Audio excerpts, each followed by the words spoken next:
अयोध्या के इतिहास में बीजेपी की सबसे बड़ी जीत। अखिलेश योगी के इन बयानों ने बदला राजनीतिक समीकरण। मिल्कीपुर विधानसभा उपचुनाव में प्रचार के दौरान मुख्यमंत्री योगी आदित्यनाथ अपने संबोधन में जब कहते थे कि सीता कितनी बार अग्नि परीक्षा देंगी, तो उनका संकेत इसी उपचुनाव की तरफ होता था।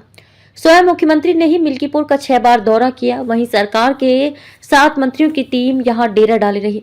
विधानसभा चुनाव के इतिहास में आज तक किसी पार्टी को रामनगरी में इतनी बड़ी जीत नहीं मिली थी। एक कारण ये भी रहा कि लोकसभा में मिली जीत से उत्साहित सपा ने अवधेश प्रसाद को अयोध्या का राजा ही बता दिया था। इस गर्भोक्ति का परिणाम ये रहा कि जनता ने सीधा संदेश दिया कि अयोध्या के राजा यानी कि अवधेश तो भगवान राम ही हैं, कोई अन्य नहीं। जनता ने जाति राजनीति के दांव को किया स्वीकार। इस उपचुनाव में एक और राम मंदिर, राष्ट्रवाद, अयोध्या का भूतपूर्व विकास और हिंदू समाज की एकता का ज्वार था। दूसरी ओर पीडीए यानी कि पिछड़ा दलित अल्पसंख्यक के गठजोड़ की चुनौती थी। इस परिणाम से ये भी कह सकते हैं कि जनता ने पीडीए जैसे जाति राजनीति के दांव को अस्वीकार कर दिया। अखिलेश ने अवधेश प्रसाद को बताया था प्रभु राम। अयोध्या से जुड़ी फैजाबाद संसदीय सीट पर मिली सफलता से उत्साहित सपा मुखिया अखिलेश यादव ने इस सीट से चुने गए अवधेश प्रसाद को लोकसभा में परिचय कराते हुए उन्हें अयोध्या का राजा बताया था।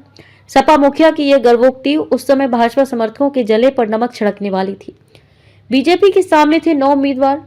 भगवा रीति नीति के संवाहकों के लिए यह असह्य था कि श्री राम के अतिरिक्त अयोध्या का राजा किसी अन्य को बताया जाए। भाजपा के लिए ये जीत इतनी बड़ी है कि उसके सामने 9 उम्मीदवार थे, लेकिन सपा को छोड़ कोई भी जमानत तक नहीं बचा सका।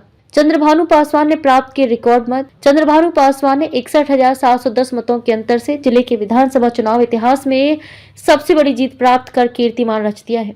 उन्होंने 1,46,397 रिकॉर्ड मत प्राप्त किए। जिले में अब तक के विधानसभा चुनाव इतिहास में किसी उम्मीदवार ने इतने वोट नहीं प्राप्त किए थे।